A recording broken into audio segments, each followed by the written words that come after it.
Fred Hampton was assassinated, I believe, 46 years ago today. He was only 21 years old.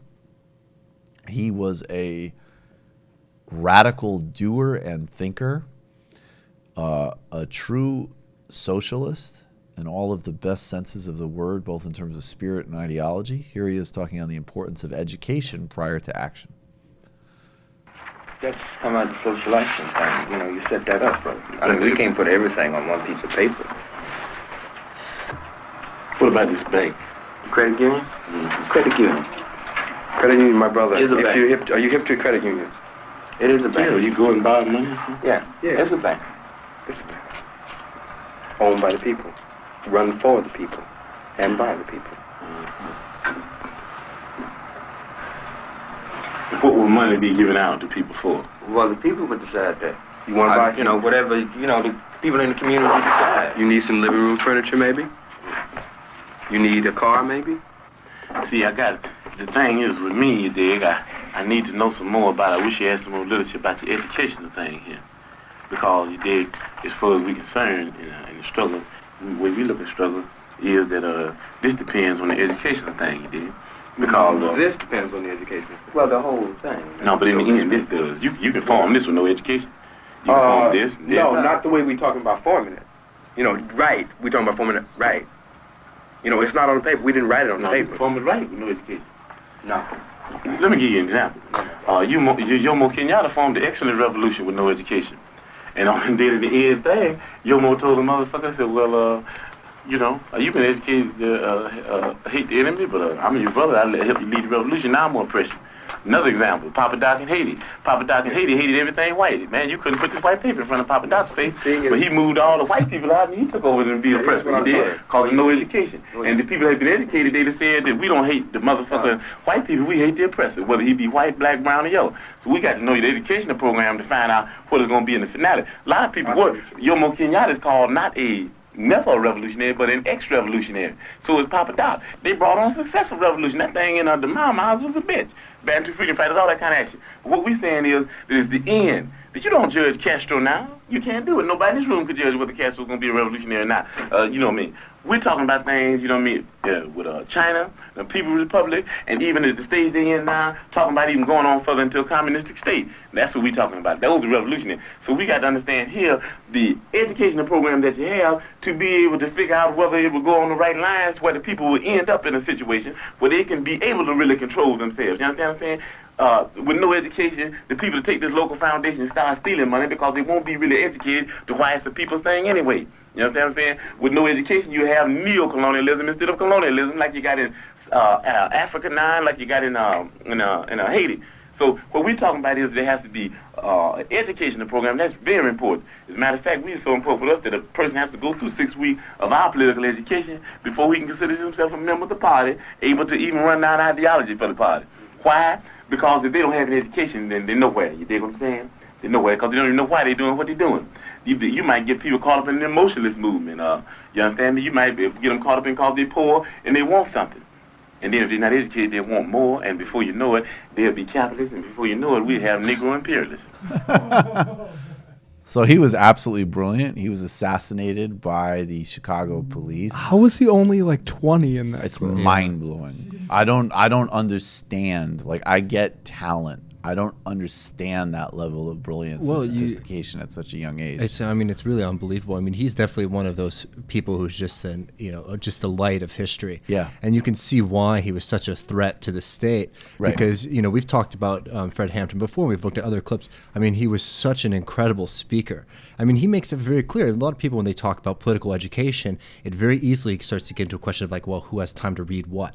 And Fred Hampton makes it very clear, what's the point of this? Why are we doing this? Is to make sure that the people themselves are able to make the correct decisions, rather than having to rely on somebody else, so that we don't fall into counter-revolution, so that we are able to maintain our gains. And even talking about, and remember, also what spurs this conversation is just building a credit union. They're not talking about like anything major revolutionary activity, but he's saying, well, what's the point? Why is this a radical activity? Where's the education in this? How does this fit? And the fact, by the way, in his time period, because we can historicize and look at other leaders from that time, and frankly have a lot of sympathy for even like the bad calls that they made about leaders that turned out to be atrocious. The fact that he is in real time and not on social media, not like, did you see this account that's He'd have been great on documented? Twitter. He would have been very good on Twitter. But like he's seeing what's happening in Haiti. He's seeing what's happening in Africa. He's making the double critique with Ronnie Kasrils and the people, the ANC revolutionaries of the double liberation. It's of course anti-colonialist, anti-imperialist, but it's also anti-capitalist. It's integral. And he's just an unbelievable phenom. And he was assassinated and murdered and spied on. I mean, he was murdered. He was murdered in his sleep with the shotgun shot in the back of the head. I mean, Right. as brutal and terrible as you can imagine. Drugged by an FBI informant. Drugged by an FBI informant, targeted by the FBI, targeted by the Chicago police, and absolutely an example of somebody who, I mean, it's one of these things. It's almost become like a cliche, and people say like, "Oh, they were scared." They were scared of this particular individual and the broader political project. And it's very important, too, to remember that that's the Black Panthers, of course, were a black liberation party, but they were for real socialists. Mm-hmm. And they had a thorough growing analysis that implicated everything and was incredibly Especially exceptional. under Hampton. Hampton was a light. He's brilliant. We honor him. And also we want to include this, because we want to honor him, and everybody should be watching and reading, and we'll definitely continue to. He's really one of the sort of spirit, and he's obviously one of our heroes and models here. But this is really important. Matt came across this today, and this was perfect to bring for the show. So right now, Fred Hampton's childhood home, his home, which was used as a base for community programs and all sorts of other efforts, including like the school breakfast initiative that Black Panthers did. Black Panthers were also, in addition to being radical and visionary, extremely community-minded and practical. This home is in danger of being foreclosed on, if I understand. And this is Charles Preston, who is Fred Hampton's son. No. Fred Hampton Jr. Oh, excuse me. Charles Preston is the guy interviewing. Okay. Yeah. Charles Preston interviewed Fred Hampton Jr. on efforts to save this home. We want to play that because we want people. This is a very practical way of honoring the legacy today. In fact, part of our campaign, we in fact part of our campaign to say the Hampton House is to call the contradiction on those who become black when it's beneficial and play Panther when it's profitable, and claim to be the Cubs when it's comfortable.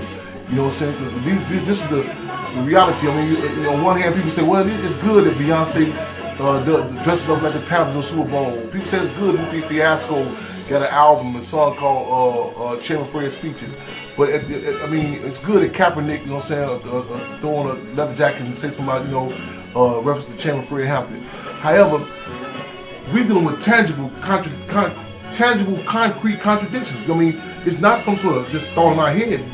These banksters, they come to foreclose his home, and this is a part of a war on our legacy and our people. Other communities, they hold people accountable. Whether it be entertainers, the athletes, they say, no, we need tangible support. And you see these entertainers, when they do stuff for the ruling class, for the state, they do actual benefits. You know what I'm saying? They come through and they don't say, they don't Stop. Just All right, up. yeah, so you get the flavor. This is incredibly important. He's absolutely right to say this. I'm a big Colin Kaepernick fan, but I do have to say I would love to have heard Fred Hampton's critique of the Nike campaign. And so we want to point, I mean, we've all tweeted this out. This is @ Charles Preston, Fred Hampton Jr. Let's look more into that. It's and there's a thing. GoFundMe to support. Yeah, there's a so I'm going to put GoFundMe. that in the show notes. Okay, and, perfect. Go. Let's all go support and keep that happening. You just enjoyed that Michael Brooks Show video, and you can get a lot more by subscribing to us here at the Michael Brooks Show YouTube channel. It's literally right there.